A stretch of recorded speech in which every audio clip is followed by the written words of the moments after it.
একটি সম্ভাবনার দ্বার এবং তার অবদান অর্থনীতিতে সত্যি আশ্চর্যজনক। কিন্তু একটি দুষ্ট চক্রের ফাঁদে সেই খাতটি নিয়ে আপনার এবং আমার মধ্যে কোনো অবিশ্বাসের জায়গা তৈরি হচ্ছে না তো?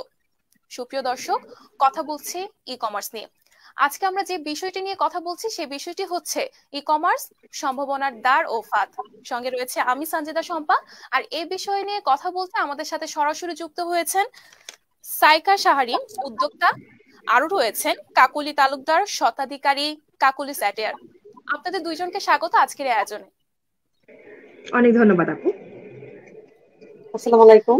অনেক ধন্যবাদ আমাকে আমন্ত্রণ জানানোর জন্য। জি, আপনাদের দুইজনকেও অসংখ্য ধন্যবাদ আমাদের সাথে এত ব্যস্ত সময়ে আমাদের সাথে যোগ দেওয়ার জন্য। প্রথমে আসলে সাইকা শাহরিন আপুর কাছে চলে যাব। আপনি একজন অনলাইন উদ্যোক্তা। এমন জি একটি সময় যাচ্ছে যেখানে ই কমার্স নিয়ে আসলে দ্বিধার একটি জায়গা তৈরি হয়েছে। ঠিক এই সময়টাতে আসলে আপনার অর্ডারটি কেমন আসছে? এবং আরেকটি প্রশ্ন যোগ করতে যাচ্ছি, সেটি হচ্ছে আপনারা যেহেতু একটু অনলাইন ব্যবসা করেন এবং গ্রাহকদের সাথে আপনাদের একটু বন্ধুত্বপূর্ণ সম্পর্ক গড়ে ওঠে, তারা আসলে এখন এই খাতটি নিয়ে কি বলছে, আপনাদের সাথে কি কথা বলছে যে আমরা আসলে অর্ডার নিয়ে বিশ্বাস করতে পারছি কি না? আচ্ছা, প্রথমেই বলছি আমার উদ্যোগের নাম হচ্ছে দিশা স্টোর ব্লগস। আমার এই উদ্যোগটি হচ্ছে এফ কমার্স মানে ফেসবুকে। তো ফেসবুক বেস এই পেজটি আমি যখন শুরু করি সেটা মনে করেন 2005-06 সালে। তো এখনো 16-17 বছর হয়ে গেছে এটা। তো আস্থার জায়গা তৈরি করার ক্ষেত্রে বলবেন যে একটা বড় সময় কিন্তু আমি পেয়েছি এটা তৈরি করার আস্তে আস্তে। হ্যাঁ, শুরুতে হচ্ছে অর্ডারের ব্যাপারটা যেরকম ছিল যে মানুষজন কাপড় অর্ডার করবে, সে কাপড়টা আসলে হাতে না ধরলে আমাদের দেশের মানুষ আসলে বুঝতে পারে না যে কাপড়ের কোয়ালিটি কেমন হবে, পরলে আরাম লাগবে কিনা এইসব। তো এই কারণে শুরুতে একটু সমস্যা হতো। কারণ হচ্ছে আমি রেডিমেড কাপড় যেমন বিক্রি করি, তেমন হচ্ছে আমি চাইলে গজ কাপড়ে বিক্রি করতে পারি। তো আমি যেটা বলতাম তাদেরকে যে আপু আপনি একটা ছোট অর্ডার প্রথমে দিয়ে দেখেন, আপু বা ভাইয়া যিনি দিতে চান। তারপর আমরা যেটা করতে পারি সেটা হচ্ছে আপনার যদি পছন্দ হয় তো ফার্দার আপনি আমার কাছ থেকে আরো কিছু নিতে পারেন।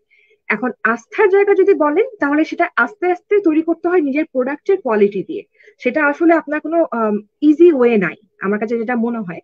আরেকটা ব্যাপার হচ্ছে অর্ডারের ব্যাপার যদি বলেন, এই করোনার তো আসলে প্যান্ডেমিকের চলে আসছে প্রায় 2 বছর হয়ে যাচ্ছে এখন, তাই না?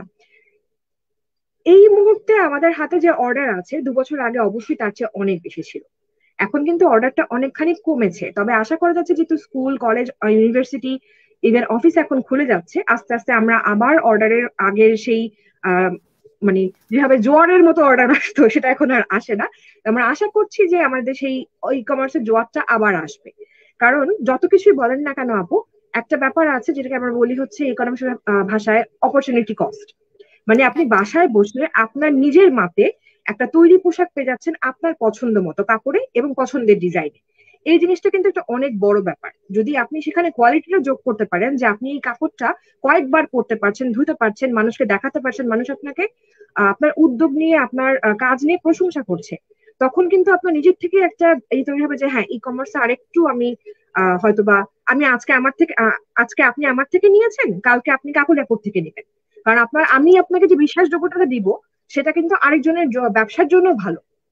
মানে তাহলে আমি আপু কিন্তু আরেকটু একা যদি আমার যোগ ব্যবসা টেক করি, করছি না। আহ, আপনি বিশ্বাসযোগ্যতার কথা বলছেন, এরপর এই বিশ্বাসটা জি আসলে কিন্তু যেটা বললেন যে আমাদের আসলে একটা নির্দিষ্ট সময় লাগে, সেটা আস্তে আস্তে তৈরি হয় গ্রাহকদের তৈরি মধ্যে। করতে। তাহলে যদি আমি আপনার বিশ্বাসের জায়গা বলি, তাহলে হচ্ছে এগুলো হচ্ছে সেই ধরনের গ্রাহক যারা আসলে দীর্ঘদিন ধরে আপনার থেকে পণ্যটি কিনছেন। জি আজকে হঠাৎ যদি আমি একজন নতুন গ্রাহক হয়ে থাকি, দিশাস যে ওয়ার্ল্ডটি রয়েছে অথবা আপনার যে উদ্যোক্তার জায়গাটি রয়েছে, সেই পেজে যখন আমি কোনো পণ্য দেখব, আমার মাথায় কিন্তু তখন একটা আসবে ই কমার্স নিয়ে একটি প্রশ্নবোধক চিহ্ন রয়েছে।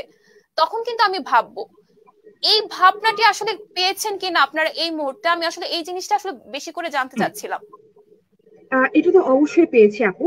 কারণ হচ্ছে কি এখন এই যে ধরেন যে নতুন যে উদ্যোগগুলো আসছে, অনেকগুলো ই কমার্স সাইটের যে বড় একটা আমরা দেখলাম যে মানুষের মধ্যে একটা বিভ্রান্তি তৈরি করে একটা বড় লোকসান হলো অনেকগুলো মানুষের। সেক্ষেত্রেও আমি এটা দেখেছি যে আমি যখন বলছি যে আপনি যখন একটা কাস্টমাইজ অর্ডার করবেন তখন আপনাকে বেশ কিছু টাকা অ্যাডভান্স করতে হবে। সেই সময়টাতে আমাদের উদ্যোগের উপরে মানুষের কিন্তু একটা দুশ্চিন্তা থাকে যে হ্যাঁ টাকাটা অ্যাডভান্স করছে, সে হোক সেটা খুব অল্প টাকা, বাট টাকা তো আসলে মানুষ নিজেই ইনকাম করছেন, রাইট? তো তখন আমি যেটা বলি যে আপু আমার প্রোডাক্টের একটা আপু বা ভাইয়া আমার প্রোডাক্টের একটা সুবিধা আছে যে আপনি আপনার যখন আপনি ডেলিভারিটা নিচ্ছেন তখন ডেলিভারি মানের সামনে চেক করে যদি আপনার কাছে কোয়ালিটি ভালো না হয়, আপনি আমার সাথে কথা বলে তখন সেটাকে রিটার্ন করতে পারবেন, সেটা কোনো সমস্যা নেই। মানে আমরা একটা ফ্রেম দিই, একটা উইন্ডো দিই, যেন ওনাদের একটা আস্থার জায়গা তৈরি করতে পারি, এটা কিন্তু আমাকে করতে হবে।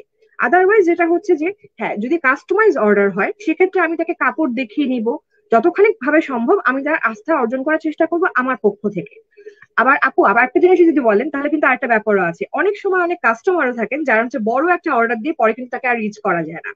তো সেটাও কিন্তু আমাদের উদ্যোক্তাদের জন্য একটা বড় সমস্যা। তো সেক্ষেত্রে ওই অ্যাডভান্স নেওয়াটা আসলে করতেই হয়, সেখানে আর কিছু করার নেই।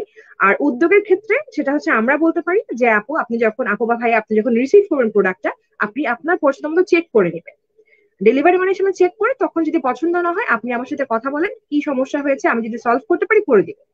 এইটুকু আসলে আমরা দিতে পারি, আর এই সার্ভিসটা আমরা দিতে পারি, এটা হচ্ছে কথা। চলে আসবো কাকলি তালুকদার, আপনি একটি অ্যাটিয়ার শতাধিকারী।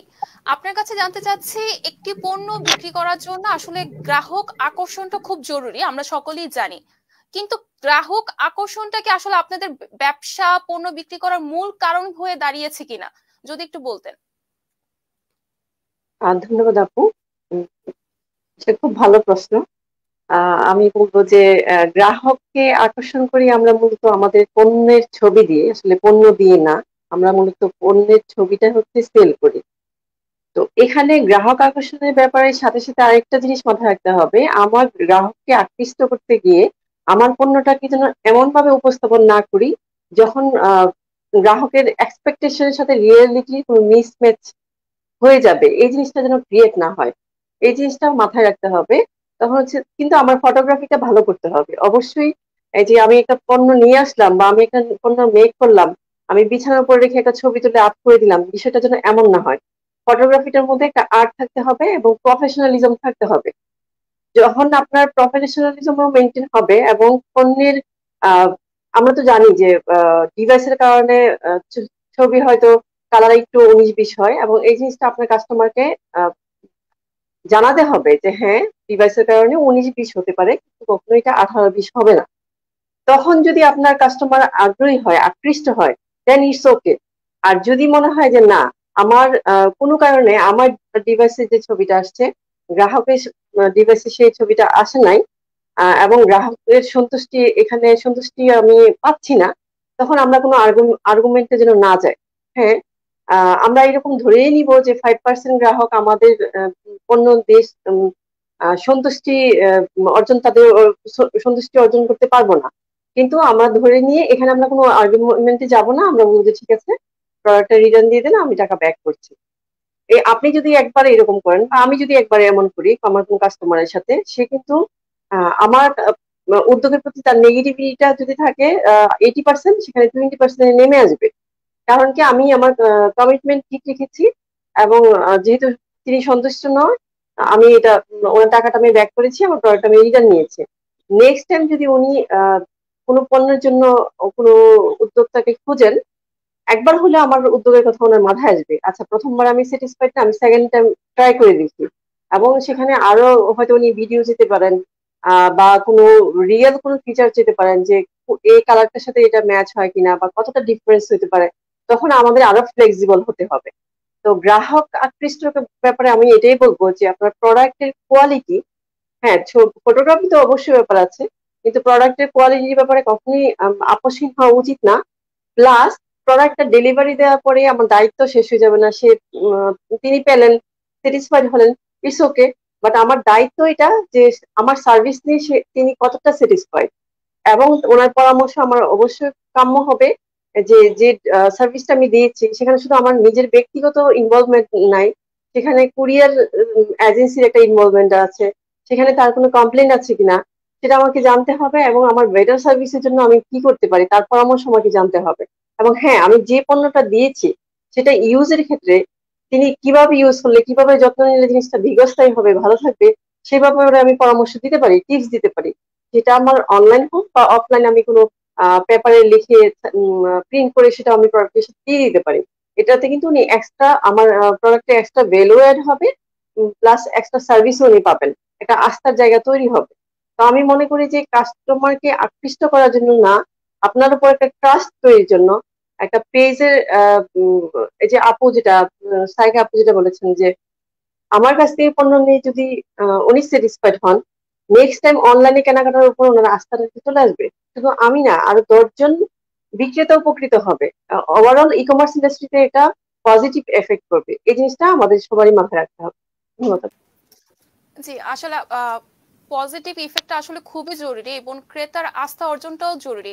আমরা যদি একটু অর্থনৈতিক টার্মের দিকে চলে যাই আপু, সেটি হচ্ছে আমি কাকলি আপুর কাছেই জানতে চাচ্ছি, সাইকোলজিক্যাল প্রাইসিং একটি বিষয় আছে এবং আমরা যেটা আসলে দেখেছি যে ই কমার্স, কিছু কিছু ই কমার্স সাইট গুলোতে আসলে যেগুলো নিয়ে আসলে আলোচনা হচ্ছে এখন, অফারের যে ব্যবস্থাটি, এটি আসলে ব্যবসার জন্য জরুরি, আমি বলছি না এটা জরুরি না, কিন্তু এই যে 100% অফার দিয়ে একটি পণ্য বিক্রি করা অথবা 299 টাকায় একটি পণ্য আপনি পেয়ে যাচ্ছেন, এই যে একটি আই ওয়াশ থাকে 300 টাকার পণ্যটি 299 টাকা করার, এটা একটি বিজনেস পলিসি আমরা সকলেই জানি, কিন্তু এই প্রাইসটি সেট করে আসলে আমরা ক্রেতাদের কোনোভাবে ফাঁদে ফেলছি কিনা একটু বলতেন যদি।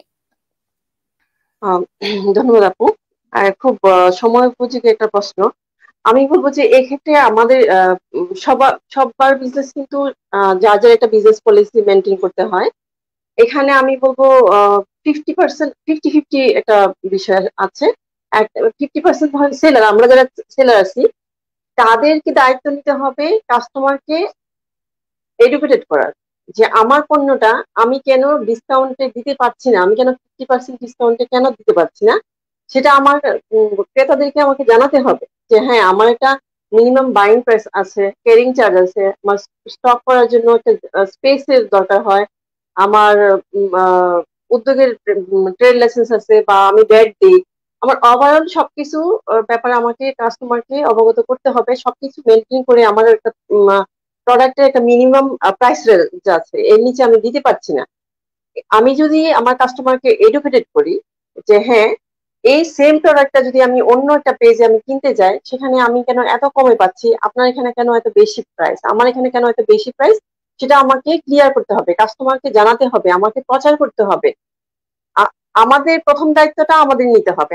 আমরা যারা সেলার আছি, যারা অথেন্টিক উপায়ে এবং কিছু ফর্মাল প্রসিডিউরের মাধ্যমে যখন আমরা বিজনেস রান করি, তখন এটা আমাদের দায়িত্ব আমাদের ক্রেতাদেরকে অবগত করার। এটা ম্যান্ডেটরি না যে সব ক্রেতারা জানবেন যে একটা প্রোডাক্টের প্রাইস কেন এত হাই হবে। এটা প্রাথমিক পর্যায়ে আমরা ক্রেতাদেরকে ব্লেম করতে পারি না। দ্বিতীয় পর্যায়ে যখন আমরা বেশি বেশি প্রচার করব, আমরা ক্রেতাদেরকে এডুকেটেড করব, তখন ক্রেতারা যখন জানবেন, নেক্সট টাইম যখন কোনো পেজ থেকে যখন উনি ছাড়ে কিনতে যাবেন, তখন তিনি সেকেন্ড টাইম থট দিবেন যে কেন আমি এই পেজে কেন আমি কম দামে আমরা কিনতে যাব। এখানে আমরা বলি যে হ্যাঁ কাস্টমারের একটা ইয়ে আছে যে তারা কম দাম পেলেই হচ্ছে অন্য পেজে দৌড়াদৌড়ি করে, আমরা কাস্টমারদেরকে ব্লেম দেই। এটা আসলে করা উচিত না। এই জন্য কারণ ই কমার্স ইন্ডাস্ট্রিটা খুব বেশি দিন হয়নি, যদি বলি 2015 সালের আগে তেমন ভাবে জনপ্রিয় ছিল না আমাদের অনলাইন বিজনেসটা। তো একটা নতুন ইন্ডাস্ট্রিতে আমাদের কাস্টমার যে খুব এই ব্যাপারে যে খুব এডুকেটেড হবে, তারা খুব জেনে বুঝে এখানে আসবে, এটা এক্সপেক্ট করা আমাদের আসলে উচিত না। তো সেক্ষেত্রে কাস্টমারকে ব্লেম করা যাবে না, আমাদের উচিত কাস্টমারকে ইনফর্ম করা। তারা যখন জানবে তখন তারা সচেতন হবে, এবং যখন খুব বড় বড় অফার দেখি যখন ওনারা অন্য পেজে যাবেন, ওনারা সেকেন্ড টাইম চিন্তা করবেন, থার্ড টাইম চিন্তা করবেন। এবং এই যে একটার পর একটা আমি বলবো যে স্ক্যান্ডাল হচ্ছে ই কমার্স ইন্ডাস্ট্রিতে, এটাও কিন্তু অনেকটা কমে আসবে। এই এই দায়টা আমাদেরই নিতে হবে, আমরা যারা অনলাইন সেলার আছি তাদেরই নিতে হবে, যে এই ফাঁদে আমরা যেটা বলছি যে ফাঁদ, এই ফাঁদে যেন ওনারা না পড়ে সেই দায়িত্বটা আমাদের নিতে হবে। সেজন্য কাস্টমারকে এডুকেট করার দায়িত্বটা আমাদের নিয়ে তাদেরকে জানাতে হবে, আমাদের প্রচার চালাতে হবে। ধন্যবাদ। জি, ধন্যবাদ আপনাকে। আসলে এই ক্ষেত্রে ক্রেতার জায়গা থেকে আসলে অপরচুনিটি কস্টই কাজ করে, আসলে আমি কোন পেজ থেকে পণ্যটি কিনবো। এবার সাইকা শাহরিনের কাছে চলে যাব। আপনার কাছে জানতে চাচ্ছিলাম, আপনি এফ কমার্স করে থাকেন, কিন্তু যদি একটু পত্র পত্রিকার দিকে তাকাই, প্রায় 300 থেকে 350-ও বেশি আসলে এফ কমার্স চালু আছে। এই যে সংখ্যাটি, এবং যদি একটু অন্যভাবে বলি যে আমি কিছু পণ্য নিয়ে আসলাম, বিক্রি করলাম, কিছু অংশ আমার লাভ হলো, আমি ব্যবসা করলাম, এই যে কিছু কিছু মানুষের এই ভাবনাটি দিয়ে তারা এফ কমার্স শুরু করে, এবং আপনারা যারা আসলে বিজনেস পলিসি সঠিকভাবে মেনটেন করে বিজনেস চালু করছেন, তাদের মধ্যে পার্থক্য এবং আপনাদের উপর কি ধরনের বিরূপ প্রতিক্রিয়া পড়ে সেটি একটু জানতে চাচ্ছিলাম। আসলে অনেক সময় উপযোগী প্রশ্ন, এটা অবশ্যই বলতে হবে। কারণ যেটা আপনি বললেন যে এখন হয়তো বা অ্যাক্টিভ আছে 3 থেকে 350 এফ কমার্স সাইট, রাইট? কিন্তু এই যে করোনা প্যান্ডেমিকটা যখন শুরু হলো তখন কিন্তু দেখবেন হঠাৎ করে অসম্ভব রকমের নতুন ফেসবুক পেজ, নতুন ফেসবুক ব্যবসা শুরু হয়েছিল, তাই না? এই ব্যবসাগুলো হতে পারে খাবারের ব্যবসা, আবার কাপড়ের ব্যবসা, আবার ঘরে পড়ার কাপড়ের ব্যবসাও কিন্তু এখন শুরু হয়েছে, যেটা কিন্তু আগে আর ছিল না, কারণ মানুষজন বাইরে গিয়ে নিজে দেখে পছন্দ করে কিন্তু। এখানে মজাটা হচ্ছে এরকম যে অপরচুনিটি কস্ট বলে না, যাই বলে না, একটা মানুষ কিন্তু, যেটা কাকুলি আপু বললেন যে হ্যাঁ দামের ডিফারেন্স তারা করবেনি। এখন আমি যেটা করতে পারি সেটা হচ্ছে আমার পণ্যটা আমি পুরোপুরি তৈরি করছি। হয়তো র ম্যাটেরিয়ালটা আমি কিনে আনছি, যেমন কাপড়টা আমি কিনছি, তার উপরে ব্লক করানো, তার উপরে এমব্রয়ডারি করানো, তার উপরে সেটাকে তৈরি করা, সেটা কিন্তু আমি করছি। কিন্তু যিনি একজন কাপড়টা তৈরি করা কাপড় কিনে এনে বেচছেন, যিনি রিসেলার, তার সঙ্গে কিন্তু কোনোভাবেই আমার প্রোডাক্টের দামের মিল হবে না, মিলতাল হবে না। হ্যাঁ বলতে পারেন আপনি, হ্যাঁ আমিও ব্লকের কাপড় বেচছি, উনিও ব্লকের কাপড় বেচছে, আপনারটা তো দাম কেন, ওনারটা কম দাম কেন? কারণ জিনিসটা হচ্ছে আপু, আমি যে কাস্টমাইজেশনের সুযোগটা দিই, যেমন আমার কাছে আপনি কাস্টমাইজ করতে পারবেন, মানে আপনি আমার ব্লকটা দিয়ে আপনার পছন্দের কাপড়ে পছন্দের রঙে কাজ করাতে পারবেন। সেই কাস্টমাইজেশন কিন্তু আপনি একটা রিসেলার কাছে পাবেন না, কারণ উনি কাজটা করাচ্ছেন না। এবং 2 নম্বর জিনিসটা হচ্ছে যে একজন রিসেলার যখন এক জায়গায় যাচ্ছেন, গিয়ে ধরেন উনি একটা যেটা আমরা বলে 10 স্থান জিনিস নিয়ে আসলেন, একবারে কাজ করানো একটা বড় অ্যামাউন্টের কাপড় উনি কিনে নিয়ে আসলেন, আমি কিন্তু সেটা করতে পারছি না।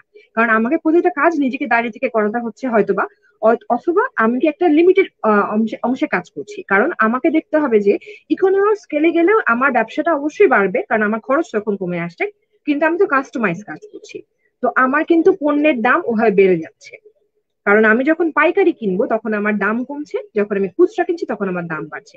তো আপু যেটা বলেন, কাকুলি আপু যেটা বলেন, সেটা আসলেই সত্যি। আমাকে আমার কাস্টমারকে এডুকেট করতে হবে যে আপু বা ভাইয়া, আপনি যখন আমার থেকে জিনিসটা নিচ্ছেন তখন আপনি ওয়ান অফ একটা জিনিস পাচ্ছেন, একটা অনন্য জিনিস পাচ্ছেন, একটা ইউনিক জিনিস পাচ্ছেন, যেটা কিন্তু আপনি অন্য কারোর কাছে পাচ্ছেন না। হ্যাঁ আপনার বাজেট না থাকতে পারে, সেক্ষেত্রে আমি আপনাকে সাজেস্ট করবো যে আপনি যদি মনে করেন যে আপনার কাছে মনে হচ্ছে যে আপনার বাজেটের বাইরে চলে যাচ্ছে, ঠিক আছে, কিন্তু আমি যেটুকু লাভ করতে যাচ্ছি বা যেটুকু আমার করতে যাচ্ছি, আমি আপনাকে সার্ভিসটার ব্যাখ্যা দিতে পারি। আর আফটার সেল সার্ভিসও কিন্তু আমাদের কাছে আছে। আমরা কিন্তু যখন কাপড়টাকে মানে গ্রহণ করছে, তখন কিন্তু আমরা বলে দিই কি করে ওয়াশ করতে হবে, কি করে হচ্ছে সেটাকে মানে ভালো রাখতে হবে। এখন আপনি যেটা বলছেন যে হ্যাঁ কাপড় কাপড় নষ্ট হয় না, এমন কিন্তু না। কিন্তু আপনি যদি মনে করেন পেজের রিভিউর কিন্তু ব্যবস্থা থাকে, তাই না কাকুলি আপু? আমাদের কিন্তু একটা পেজের রিভিউর ব্যবস্থা আছে, আপনারা সমস্ত কাস্টমার কিন্তু ঘুরে ফিরে একবার রিভিউ করতে পারেন, যে 5 তারা দিতে পারেন, 1 তারা দিতে পারেন, কাজে কি সমস্যা হচ্ছে তারা বলতে পারেন। তো কাপড় যদি নষ্ট হয় সেটা কিন্তু আমি একটা রিটার্ন আপনাকে দিব, সেটা হচ্ছে পরের ধরেন পরের পারচেজে কিছু পার্সেন্টেজ কম, অথবা ধরেন সেই কাপড়টা যদি পুরোপুরি নষ্ট হয়ে যায় সেটাকে আমি ফেরত নিয়ে সেটাকে আমি নতুন করে তৈরি করে দেবো। তো এইরকম ছোটখাটো জিনিসগুলো কিন্তু আমাদের এফ কমার্সের লোকদের করতে হবে। আদারওয়াইজ আপনি যেটা বলছেন, যতই অপরচুনিটি কস্ট হোক, যতই আমার হচ্ছে আপনাকে আমি বুঝাতে পারি যে আপনি বাসায় বসে কিনছেন, জিনিস মানে আদতের জিনিস যদি ভালো না হয়, কেউ কিন্তু নিবে না। একবার নিবে হয়তো, তারপর কিন্তু বুঝে যাবে যে না, ওনার থেকে আরেকবার নেওয়া যাবে না। এবং ওয়ার্ড অফ মাউথ এই জিনিসটা কিন্তু অনেক বড় একটা ব্যাপার এফ কমার্সে। আপনারা কিন্তু যে কোনো কিছু হলেই এখন দেখবেন অনেকগুলো গ্রুপ আছে, বিভিন্ন গ্রুপ আছে যেখানে মানুষজন রিভিউ দেয়, প্রোডাক্ট রিভিউ দেয়। সামান্য সমস্যাতে মানুষ আজকাল একটা একটা অনলাইন পেজকে, একটা ব্যবসাকে যেভাবে করে ধরেন নেগেটিভ রিভিউ দিয়ে ভরিয়ে দিচ্ছে, সেটা কিন্তু অনেকের ক্ষেত্রে, মানে আমাদের ক্ষেত্রে জিনিসটা খুব ভীতিকর। মানে সিম্পলি মনে করেন আমার আপনার সঙ্গে একটু তর্কাতর্কি হলো কোনো কিছু নেই, যেটা ঢাকা হলে বলেছেন, হ্যাঁ আমরা তর্ক অ্যাভয়েড করার চেষ্টা করি, কিন্তু তারপরও কিন্তু মাঝে মাঝে যেটা হয় যে দেয়ার আর 5% কাস্টমার, 1% কাস্টমার যাদের সঙ্গে হচ্ছে আমরা আসলে তর্ক না মানে হয়ে যায়। সেক্ষেত্রে নেগেটিভ রিভিউটা এত একটু ভীতিকর ব্যাপার আপু। এখন জিনিসটাকে আমাদের মানে ধরেন যে চারপাশে যে ব্যবসার অবস্থা, তাতে আমরা বেশ ভয় থাকি সব সময় যে ঠিক আছে, বুঝলাম সমস্যা হয়েছে, সমস্যাটা কি করে মিটিগেট করা যায়, কি করে সেটাকে সামলানো যায়। আদারওয়াইজ আমার ব্যবসা কিন্তু ধরেন একটা এফ কমার্সের ওয়ার্ড অফ মাউথের যেই বড় একটা ব্যাপার আছে, সেটা আমার ব্যবসা ডুবতে বেশিক্ষণ লাগবে না, অনেক দূর উঠতে বেশিক্ষণ লাগবে না। তো এই জিনিসগুলো মাথায় রেখে আসলে আমাদেরকে ব্যবসাটা করতে হচ্ছে এখন। কারণ রিসেলার আর ম্যানুফ্যাকচারের মধ্যে ডিফারেন্সটা এখানেই আপু, যে আমরা আস্থার জায়গা তৈরি করতে আমাদের যে খাটনিটা হয় সেটা অনেক বেশি। মানে নিজেরা কাজ করলে আসলে জিনিসটা অনেক বেশি একটা সমস্যা তৈরি করে আমাদের জন্য। কারণ সারাক্ষণ একটা দুশ্চিন্তার মধ্যে থাকতে হয় যতক্ষণ না পর্যন্ত কাপড়টা বা আমি তো অনেক কিছুই বানাই, চাদর থেকে শুরু করে পর্দা এভরিথিং, যতক্ষণ না পর্যন্ত কাস্টমার সেটা পাচ্ছেন, সেটাকে রিসিভ করে তাদের পজিটিভ একটা অ্যাটিটিউড দেখাচ্ছেন, ব্যবহার করছেন, ইনফ্যাক্ট 1 সপ্তাহ পরেও আমাকে বলতে পারেন যে না ধুয়েছি রং উঠেছে, তখনও কিন্তু আমাকে ব্যাখ্যা করতে হবে যে কেন। সেখানে আমার দোষটাকে আমাকে বুঝতে হবে, যদি আমার এখানে ভুল থাকে তাহলে আমাকে সেটাকে মিটিগেট করতে হবে, সমঝোতায় আসতে হবে, আদারওয়াইজ কিন্তু ব্যবসা করা যাবে না। মানে আর বাংলাদেশের একটা ব্যাপার হচ্ছে কি, যেটা শুরুতে আপনি প্রশ্ন করেছিলেন কাকলি আপুকে, আমরা সত্যজিৎ রায়ের ভাষায় বলতে গেলে আমরা না তিনের বশ, মানে আমরা কাম ক্রোধ লোভ মদ মৎসাদের মধ্যে লোভের বশ অনেকখানি। ডিসকাউন্ট দেখলে আমরা অনেক দূর চলে যেতে পারি। তো ওই লোভটাকে আসলে, মানুষের লোভটাকে বোঝানো একটা বড় ব্যাপার, মানে ব্যবসার জন্য একটা অনেক বড় বিষয়, যে আসলে আপনি কি করতে পারেন এই জিনিসটাকে নিয়ে। এরপর আসলে চলে যাব কাকলি তালুকদারের কাছে। আপনি দীর্ঘদিন উইয়ের দায়িত্বে ছিলেন, উইয়ের মতো একটি বিশাল প্ল্যাটফর্ম, এবং সাইকা আপু একটি ভয়ের কথা বললো যে এরকম উটকো ব্যবসায়ীদের কারণে আসলে কিছু সময় আমরা ভয়ে থাকি যে আমাদের ব্যবসাটি অ্যাট স্টেক আছে কিনা।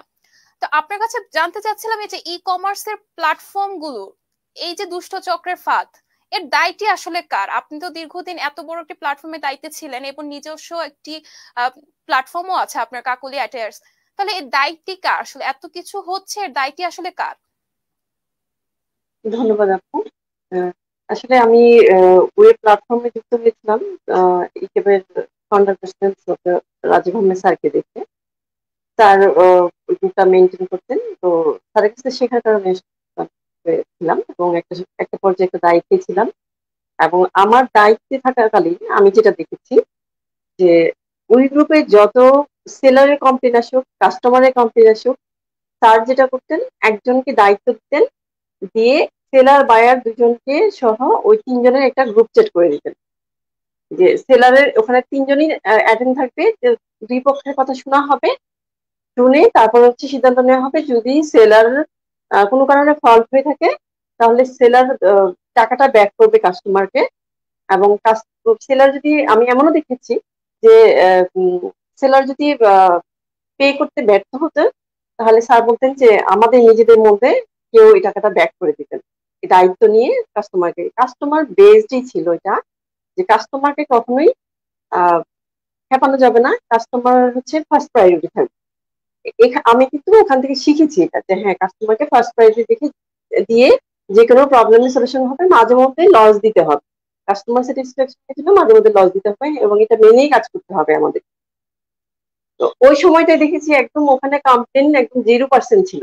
আবার দেখা যেত যে যদি কাস্টমারের কোনো কারণে ফল থাকে তখন ওই প্রবলেমের কথা সূত্র ধরে ওটা চলে আসতো এবং কাস্টমার একসঙ্গে নিজে বলতো যে না এখানে মিসআন্ডারস্ট্যান্ডিং হয়েছে, আমি হচ্ছে যেটাই রেজাল্ট আসছে আমি স্যাটিসফাইড।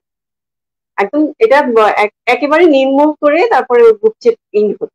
স্যারের কাছ থেকে এটা শিখেছি। এবং সেখানে দেখা যেত স্যার যতদিন দায়িত্ব ছিলেন ওখানে কমপ্লেন ছিল 0%। তো একটা প্ল্যাটফর্মে যখন একটা সেলার একটা বায়ার অ্যাক্টিভ থাকবে, ওই প্ল্যাটফর্মে যে রুলস এন্ড রেগুলেশন থাকবে ওটার পিছনে যারা দায়িত্বে থাকবে তাদের সবাইকে ওই দায়িত্বটা নিতে হবে। রেসপন্সিবিলিটি যার যার যেটা, সে সেখান থেকে অনেস্টলি পারফর্ম করতে হবে, তাকে অনেস্ট থাকতে হবে এবং সেখানে কোনো স্বজনপ্রীতি থাকবে না, নিউট্রাল থেকে যে কোনো সিদ্ধান্তে আসতে হবে। এবং এখানে নীতিটা অনেক বড় ব্যাপার, নীতি যদি ঠিক থাকে তাহলে কিন্তু আপনার কন্টিনিউ 0%-এ চলে আসে। এবং সেই জায়গা থেকে আমি শিখে কিন্তু আমার যে প্ল্যাটফর্মটা 15,000 মেম্বারের যে গ্রুপটা আমার কাকলি সেটের, সেখানে আল্লাহর রহমতে এখন পর্যন্ত কোনো কমপ্লেন আসে নাই। আমার ওখানে জামদানি বেসড গ্রুপ, ওখানে অসংখ্য এন্টারপ্রেনার আছেন যাদের জামদানি সেল হচ্ছে। এখানে আমার গ্রুপ থেকে লাখপতি হয়ে গিয়েছেন জামদানি সেল করে, এরকম হয়েছে। কিন্তু এখন পর্যন্ত কোনো কমপ্লেন পাইনি আল্লাহর রহমত। সবাই কাস্টমার বায়ার সবাই স্যাটিসফাইড। এই যে শিক্ষাটা আমি পেয়েছি তাদের কাছ থেকে, বা কিভাবে সলভ করতে হয়, বা অন্যান্য ক্ষেত্রে যদি এরকম আসে, যেমন আমি ডিজিটাল স্কিলস ফর বাংলাদেশ গ্রুপের হচ্ছে আমি মডারেটর। ওখানে যদিও একটা নলেজ বেসড একটা প্ল্যাটফর্ম, কিন্তু ওখানেও সেল হচ্ছে। ওখানে শালের ওয়েবে শাল সেল হচ্ছে, মণিপুরি ওয়েবে মণিপুরি সেল হচ্ছে। তো ওখানেও কিন্তু এমন বায়ার সেলের হয়তো কিছু না কিছু প্রবলেম হইতে পারে। এটা আমরা ওভারঅল সবাই দেখি যে কোথায় প্রবলেমটা এবং সলিউশনটা কি হতে পারে। আলটিমেটলি আমরা কাস্টমারকে পজিটিভ ধরে আমরা কাজ করি এবং সেখানে একটা সলিউশন চলে আসে। তো আমরা যে সেলার আছি তাদেরকে ওই মন মানসিকতা রাখতে হবে যে হ্যাঁ, আমার সার্ভিস যতই ভালো হোক না কেন, আমার প্রোডাক্ট যতই ভালো হোক না কেন, 5% আমি প্রতি মাসে 5% কাস্টমার এরকম পাবো, 5% আমার প্রোডাক্ট রিটার্ন আসবে। এটাকে আমার ধরে নিয়ে কাজ করতে হবে এবং কাস্টমারকে আমি ফার্স্ট প্রায়োরিটি দিব। কাস্টমারকে স্যাটিসফাইড করার জন্য আমি মাঝে মধ্যে লস দিব। এই লসটা আসলে অ্যাকচুয়াল লস না, এই লসটা পরবর্তীতে দ্বিগুণ ফিডব্যাক নিয়ে আসবে। যেমন সে যদি এই কাস্টমারটা যদি আমি লস দিয়ে যদি তাকে স্যাটিসফাইড করতে পারি, নেক্সট টাইম সে আমাকে আরো 5টা কাস্টমার আমার জন্য নিয়ে আসবে। সে যদি স্যাটিসফাইড হয়, আমার জন্য আরো কারো কাস্টমার নিয়ে আসবে। সে আমার জন্য হবু কাস্টমার ক্রিয়েট করার একটা জায়গা হতে পারে। তো সেই জিনিসটা মাথায় রেখে হচ্ছে আমাদের কাজ করতে হবে। আমি আরেকটু যোগ করতে চাচ্ছিলাম, সেটা তো আপনি বললেন যে নীতি নৈতিকতা, জবাবদিহিতার কথা এবং আপনাদের জায়গা থেকে দায়িত্বশীলতার কথা। যদি একটু পেছনের দিকে তাকাই, যে আজকে ইভেলি, ধামাকা, অরেঞ্জের মতো এই প্রতিষ্ঠানগুলো কিন্তু আগেও ছিল এবং এগুলো আগেও বের হয়ে আসছিল পত্র পত্রিকার মাধ্যমে, আমরা জানতে পেরেছিলাম। এই যে তারা যে এতদিন ধরে এরকম দর্শক আকর্ষণ করে ব্যবসাটি পরিচালনা করে যাচ্ছিল, যারা আসলে দায়িত্বে থাকে তাদের নজরে কি আসলেই আসে না, নাকি গ্রাহক কোনো কমপ্লেইন করার পরে সেটি আসলে নজরে আসে? কি বলছেন আপনারা এটা নিয়ে? আমি এখানে আমি একটু কথা বলতে চাই, কারণ অনেকে বলছেন বিভিন্ন সংগঠনকে দোষারোপ করছেন যে তারা কেন দায়িত্ব নিবে না, তাদের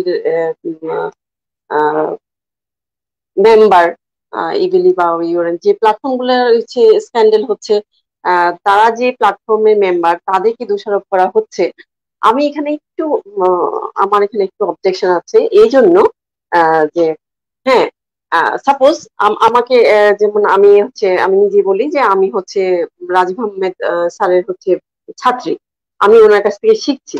তো আমি আমার নীতি রেখে, আমি যে পলিসি রেখে আমি এখন পর্যন্ত আসছি, আমার পজিটিভিটি দেখে স্যার হচ্ছে বলছেন আমাকে নিয়ে অনেক পোস্ট লিখছেন স্যার, যে হ্যাঁ কাকুলি আপু এমন ওমন, ওনার বিজনেসে উনি হচ্ছে একটা নীতি মেনে করেন, অনেক পোস্ট লিখছেন। হ্যাঁ, এখন ধরেন স্যার আমাকে স্বীকৃতি দিলেন, দেওয়ার পরে আমি কি করলাম, আমার নিজের একটা বুদ্ধি গজাইলো। আমি চিন্তা করলাম কি, আমি তো হচ্ছে ইটেবের প্রেসিডেন্টের স্বীকৃতি প্রাপ্ত একজন মানুষ, আমি এখন এটাকে ইউজ করব। আমি এখন একটা মার্কেট প্লেস করে ফেলবো, আমার কাকুলি স্যার এটার একটা মার্কেট প্লেস করে ফেলবো। আমি হচ্ছে ধামাকা অফার দিব, 50% ডিসকাউন্ট দিব। এরকম করে আমি বিভিন্ন কাস্টমারের কাছ থেকে, কাস্টমার তো একটু অফার দেখলেই ঝাঁপায় পড়ে, আমি টাকা নিব, অ্যাডভান্স টাকা নিব, নিয়ে হচ্ছে আমি গায়েব হয়ে যাব। তো এখানে এরপরে যদি কেউ রাজীব আহমেদ স্যারকে ব্লেম করে, সেটা ঠিক হবে না। কারণ স্যার হচ্ছে আমার এই রূপটা, আমার মনের ভিতরে যে ইচ্ছাটা, এটা স্যার জানেন না যে আমার সাইকোলজি কি, আমার মাথার মধ্যে কি চলছে। স্যার কিন্তু আমার যে পজিটিভিটিটা দেখেছেন, সম্ভাবনাটা দেখেছেন, সেটা নিয়ে পোস্ট লিখেছেন। সেখানে এই পর্যন্ত কিন্তু আমাকে আমার কথা বলে আসছেন, লিখে আসছেন। এখন আমার চিন্তা হলো যে আমি রাজীব আহমেদ স্যারের কথা শুনবো না, ওনার যে পলিসি আছে সেটা আমি মেনটেন করবো না, যে নীতিটা আছে সেটা আমি ফলো করবো না। এখন আমার ওনার সুনামটা ইউজ করে আমি আমার বিজনেসটাকে আমি যেভাবে অনৈতিক উপায় হোক, যেভাবে হোক, আমি এটাকে বুস্ট করবো। আমি অনেক বড় করে আমার নিজের বেনিফিটটাকে আমি চিন্তা করবো, ওভারঅল ইন্ডাস্ট্রির কথা আমি চিন্তা করবো না। সেটা দায়ভার কিন্তু আমার একারই নিতে হবে। সেখানে স্যারকে ব্লেম করে দোষারোপ করে উপায় উপায় মানে এটা লজিক্যাল না। কেন, যারা হচ্ছে মেম্বার হচ্ছেন, কোন একটা সংগঠনের মেম্বার হচ্ছেন, একটা প্রতিষ্ঠানের মেম্বার হচ্ছেন, তখন তারা মেম্বারশিপটা এই জন্য দিচ্ছেন এটা একটা সম্ভাবনাময় প্ল্যাটফর্ম। এখানে একটা সম্ভাবনা দেখাচ্ছে, নতুন একটা ই কমার্স একটা মার্কেট প্লেস তৈরি হচ্ছে, এখানে কেনাকাটার একটা আছেন, সম্ভাবনা হচ্ছে, মানুষ ইনভলভ হচ্ছে, ইন্টারেস্ট দেখাচ্ছে, বিভিন্ন সেলিব্রিটিরা আসছেন। তো এটাকে আমরা যদি স্বীকৃতি দিই তাহলে হয়তো আরো অনেক ভালো হবে। এই সম্ভাবনাময় একটা প্ল্যাটফর্ম দেখিয়ে কিন্তু এটাকে স্বীকৃতি দেওয়া হচ্ছে, মেম্বারশিপ দেওয়া হচ্ছে। এখন মেম্বারশিপ পাওয়ার পরে ওনারা এটাকে পজিটিভলি ইউজ করবেন না নেগেটিভলি ইউজ করবেন, এটা কিন্তু দায়ভার তাদেরই, যাদের এই বিজনেসটা দায়ভার কিন্তু তাদেরই নিতে হবে। হ্যাঁ, যখন দেখবেন যে কমপ্লেন চলে আসতেছে, নেগেটিভ রিভিউ চলে আসতেছে খুব বেশি, তখন তারা যেটা করতে পারেন, মেম্বারশিপটা ক্যান্সেল করে দিতে পারেন, যে না অনেক বেশি নেগেটিভিটি আসতেছে, অনেক নেগেটিভ রিভিউ আসতেছে, হচ্ছে আমাদের মেম্বারশিপ থেকে তাকে বাদ দেওয়া হলো। তারা এই দায়িত্বটা তারা নিতে পারেন। এর বাইরে ওনাদের বিজনেস পলিসিতে কি হবে, কি অ্যাড হবে না হবে, সেই দায়ভার কিন্তু তারা নেবেন না। কারণ কাস্টমার যখন একটা বিজনেস করবে, তার কেন যে পার্সোনাল ব্র্যান্ডিংটাকে এত বেশি গুরুত্ব দিচ্ছেন? আমাকে পার্সোনালি যদি আপনারা চিনেন, তখন চিন্তা করবেন কি কাকুলি আপুর কাছ থেকে যদি একটা জামদানি নেই, তাহলে কাকুলি আপু দায়বদ্ধ, আমি কাকুলি আপুকে ধরতে পারবো, ইনবক্সে বলতে পারবো যে আপনার এই প্রোডাক্টটা কেন ভালো না। কাকুলি আপু বিভিন্ন ইভেন্টে যায়, বিভিন্ন সেমিনারে যায়, অংশগ্রহণ করে, সেখানে গিয়ে বলতে পারবো আমার এখানে একটা কথা বলার স্কোপ আছে। কিন্তু একটা মার্কেট প্লেসের পিছনে কে কাজ করছেন, কোন ইউনিট কাজ করছেন, কারা কারা ইনভলভ, সেটা কিন্তু আমরা ওভারঅল কি জানি? তাদের কাছে কি রিচ করতে পারি না। তাহলে আমরা যখন একটা প্রোডাক্ট অর্ডার করব, তখন কিসের উপর বেস করে অর্ডারটা করব? আমাকে তো একটা বেস থাকতে হবে যে আমি 50% ডিসকাউন্টে আমি একটা প্রোডাক্ট কিনে ফেললাম, তারা কি আদৌ এই প্রাইসে কি প্রোডাক্টটা কিনে নিয়ে আসতে পারতেছে? আমার তো একটা লজিক চিন্তা করতে হবে, ওই কাজটা করতে হবে। তো এই দায়ভারটা তো একটা সংগঠন বা একটা প্রতিষ্ঠান নিবে না, নিবে হচ্ছে যারা এই প্ল্যাটফর্মের পিছনে আছেন, যারা মার্কেট প্লেসের পিছনে আছেন, তাদের যে ইউনিটটা, তাদের দায়বদ্ধতা তাদের, এবং যারা অর্ডার করছেন তাদের। ধন্যবাদ। এবার আসলে দুইজনের কাছেই যাব, সেটি হচ্ছে একজন গ্রাহক আপনাদের কাছ থেকে কেন পণ্যটি কিনবেন, এবং হচ্ছে আপনাদের আস্থার জায়গাটা তারা আসলে আপনার পেজ দেখে কিভাবে বুঝবে, গ্রাহকদের জন্য আসলে পরামর্শটি কি থাকবে। সাইকা শাহরিন। আচ্ছা আপু, সঞ্জিত আপু, আমি আপনার এই প্রশ্নে আসার আগে একটু কাকুলি আপুর সাথে অ্যাড করতে চাই। সেটা হচ্ছে যে কাকুলি আপু যেটা বলছেন ঠিক আছে, যে হ্যাঁ ইন্ডিভিজুয়ালের উপরে ডিপেন্ড করে তিনি তার ব্যবসার মডেল কি করে করবেন এন্ড এভরিথিং। তারপর একটা ব্যাপার হচ্ছে কি, মনে করেন যে আমার ধরেন আমি একটা গ্রুপ খুললাম, কিংবা আমি একটা গ্রুপ অফ বিজনেস পার্সনকে নিয়ে একটা কোনো ওয়েবসাইট করলাম, সেক্ষেত্রে কিন্তু মনিটরিং এর একটা ব্যাপার আসে। মানে আমার কিন্তু মনিটর করা উচিত as the owner of that particular group. হুম। কেন বলছি সেটা, মনে করেন যে আমি যদি কাউকে রেকমেন্ড করি, কিছু তো দায়বদ্ধতা কিন্তু আলটিমেটলি আমার কাছে আসে, যে আমি যাকে রেকমেন্ড করছি তাকে রেকমেন্ড করাটা যদি আমার কাছে ভুল হয়, সেটা স্বীকার করার দায়িত্ব থাকতে পারে। যেটা আপু বললেন যে হ্যাঁ, এই ক্যাব পরে যেটা করতে পারে সেটা হচ্ছে তাকে সদস্য বাতিল বাতিল করতে পারে। কিন্তু তারপর আমার মনে হয় একটা ধরেন 6 মাসে একবার বা 3 মাসে একবার একটা মনিটরিং এর ব্যবস্থা থাকলে সবকিছুই আসলে এত দূর যেত না আমার কাছে মনে হচ্ছে। যেটা বললেন ইভালি বা ই অরেঞ্জ, সেক্ষেত্রে যদি আমরা ক্লায়েন্ট স্যাটিসফ্যাকশনের দিকে একটু নজর দিতাম ধরেন, তাহলে হয়তো বা এত কোটি টাকার একটা বড় ধরাটা মানুষজন খেত না। যেটা আমার কাছে মনে হচ্ছে একটু মনিটরিং এর দরকার আছে আসলে মাঝে মাঝে। তো এতগুলো আমাদের কিন্তু সরকারি মানে বিভিন্ন যেটা বলেন যে অনেকগুলো মন্ত্রণালয় আছেন এইগুলোকে দেখার জন্য, তাই না? কিন্তু আমার ধরেন আমি একটা ভোক্তা হিসেবে যদি ভোক্তা অধিকারে মামলা করতে যাই, আমার জন্য কি ব্যাপারটা সহজ? সহজ না কিন্তু। মানে আমরা মনে করি অনেক সহজ, আমরা বলছি অনেক সহজ, কিন্তু তাদের কিন্তু ফেসবুক পেজ আছে, যে ফেসবুক পেজে আমি 2018 সালের নভেম্বরে একটা ভোক্তা অধিকারের একটা কমপ্লেইন দিয়েছিলাম, সেটা এখন পর্যন্ত সিন হয়নি। তারপরে 3 বছর শেষ হয়ে যাচ্ছে প্রায়। তো আমি যদি ভোক্তাধিকারে বলতেও যাই, আমার কিন্তু আসলে অতটা সহজ না আমার জন্য কাউকে রিচ করা। সেক্ষেত্রে ভোক্তাধিকার যেটা করতে পারে সেটা হচ্ছে তাদের মনিটরিং প্রসেসটা বাড়িয়ে দিতে পারে আমার কাছে মনে হয়। আচ্ছা, এবার সঞ্জিতা আপুর পরের প্রশ্নে আসি। সেটা হলো যে যেটা বলছেন আপু, প্রশ্ন যদি আরেকবার রিপিট করেন খুব ভালো হয়, আমি কথা এতে হারিয়ে ফেলেছি। সেটি হচ্ছে আপু, আপনি একজন উদ্যোক্তা হিসেবে আপনার পণ্যটি আমি একজন গ্রাহক কেন কিনবো, এবং আমার আস্থার জায়গাটি আপনার পেজ দেখে আমি কিভাবে বুঝবো। সর্বোপরি আসলে গ্রাহকের জন্য পরামর্শটি কি থাকবে, যাতে আমরা এই ফাঁদে পা না দিতে পারি। আচ্ছা, এটার সবচেয়ে বড় ব্যাপারটা হচ্ছে রিভিউ। হ্যাঁ, রিভিউটা অনেক ইম্পর্টেন্ট আমার কাছে মনে হয়। তবে ফেক রিভিউর ব্যাপারে কিন্তু এখন চলে আসছে অনেক বেশি। মানে আপনারা যদি একটু খেয়াল করেন তাহলে কিন্তু ধরতে পারবেন খুব সহজে যে ফেক রিভিউ কোনটা কোনটা হচ্ছে আসল রিভিউ। কারণ ব্যবসার না আমাদের, আমি এটা যেটা যেটা বুঝতে পারলাম যে বাঙালির কিন্তু ব্যবসায়িক বুদ্ধি মারাত্মক।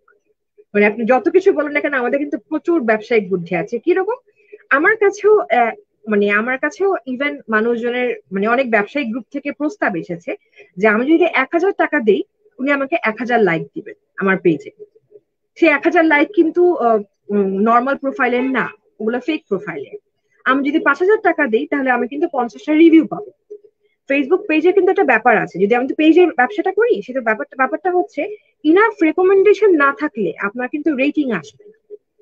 মানে অন্তত 50 থেকে 100টা রিকমেন্ডেশন আপনার কাছে আসতে হবে, মানে পেজ রিকমেন্ড করে মানুষ, তারপরে আপনার রেটিং অন হবে, যে 1 থেকে 5 তারার রেটিং।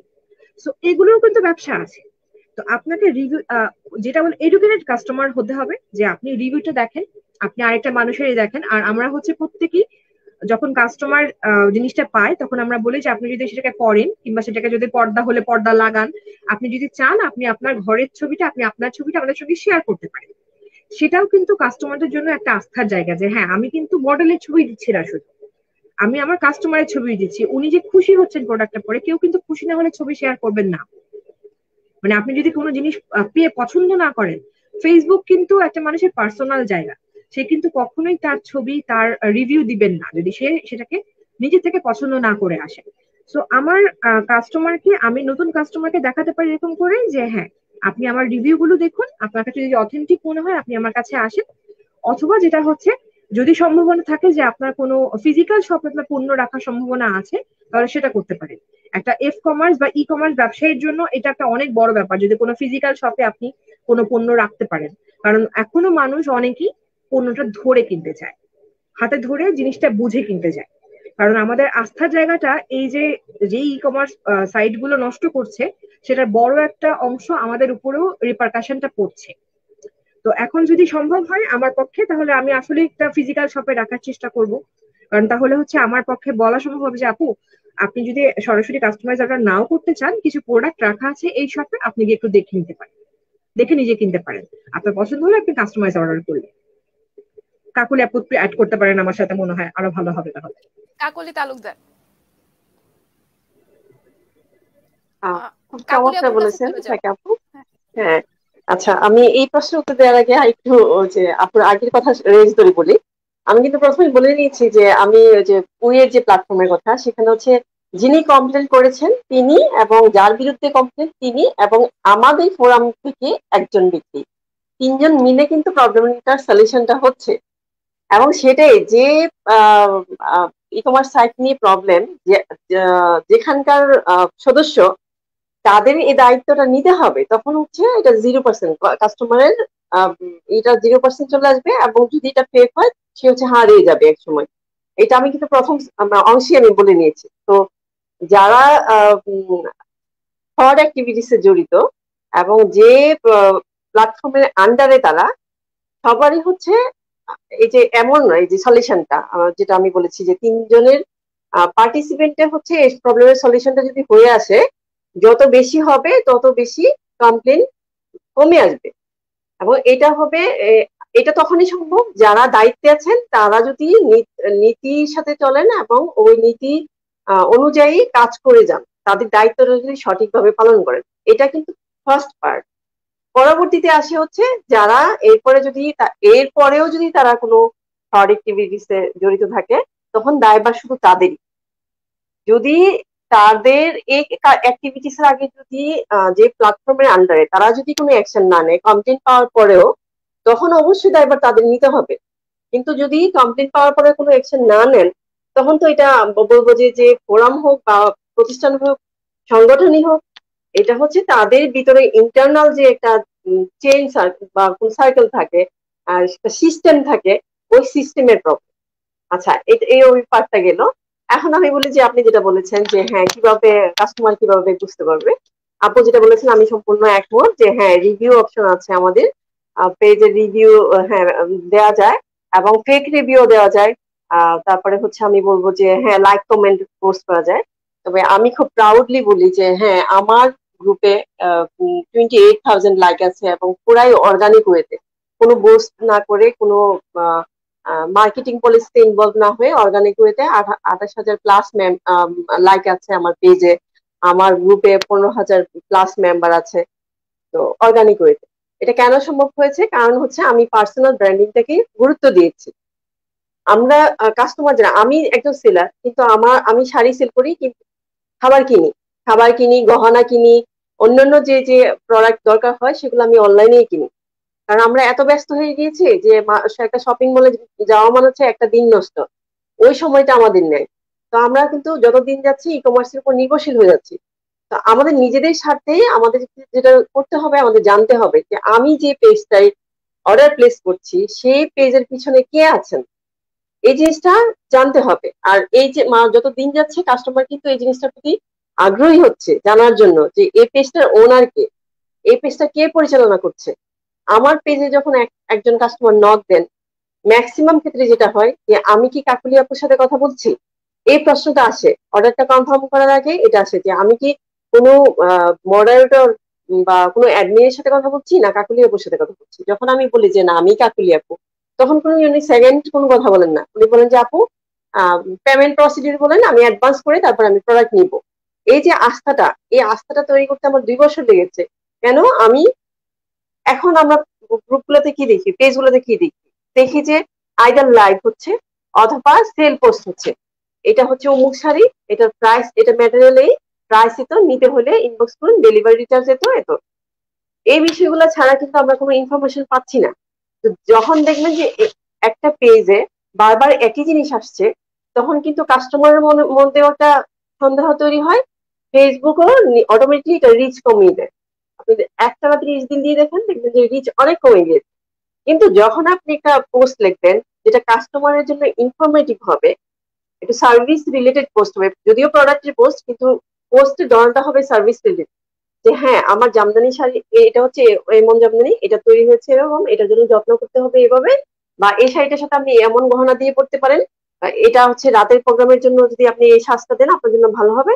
তখন কিন্তু কাস্টমার আগ্রহী হয়, বিশেষ করে স্টোরি টেলিং এর ক্ষেত্রে। সেখানে আপনার কাস্টমারের রিচ মানে রিয়েকশনও ভালো হবে, পাশাপাশি রিচও বাড়বে, আপনার প্রোডাক্টের রিচও হবে, এবং আপনার প্রতি একটা আস্থা তৈরি হবে। সেই জন্য আমি বলবো যে প্রোডাক্টের সেলটাকে ফোকাস না করে প্রতিটা সেলারের উচিত তার পার্সোনাল ব্র্যান্ডিং এর উপর জোর দেয়া। পার্সোনাল ব্র্যান্ডিং যখন স্ট্রং হবে, তখন আপনার উপর কাস্টমারদের একটা আস্থা চলে আসবে, আপনার প্রোডাক্টের উপর আস্থা চলে আসবে। তখন কি হবে যে এই পেজের ওনার এই প্রোডাক্টের ব্যাপারে, তিনি যা সেল করছেন তার ব্যাপারে ওনার নলেজ অনেক হিউজ।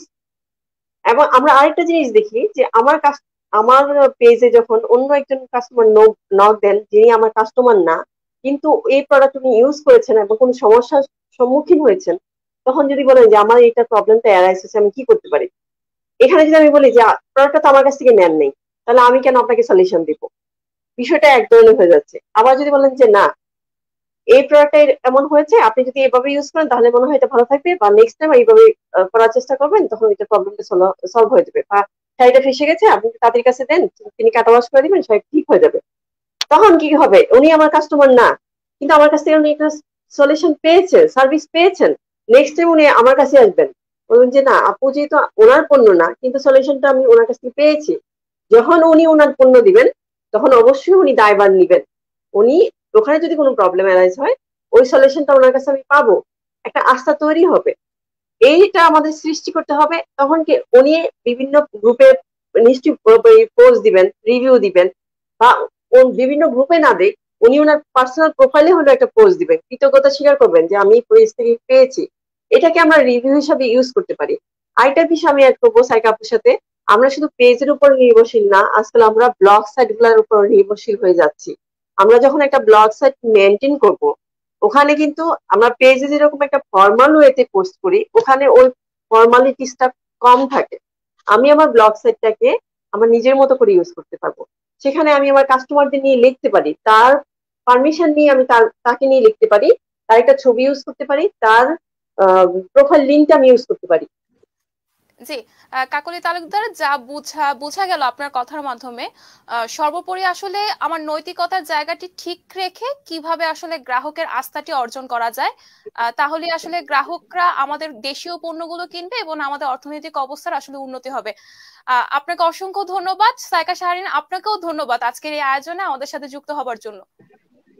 ধন্যবাদ আপনাদেরকেও ধন্যবাদ চমৎকার আয়োজনের জন্য। জি, সুপ্রিয় দর্শক, এই ছিল আজকের আয়োজন। অর্থনীতির এই সম্ভাবনাময় খাতটি এখন যে অবস্থায় আছে, বুমিং সেকশনে আছে, এবং এই খাতটি যেন ধসে না পড়ে সেই কামনাই রবে।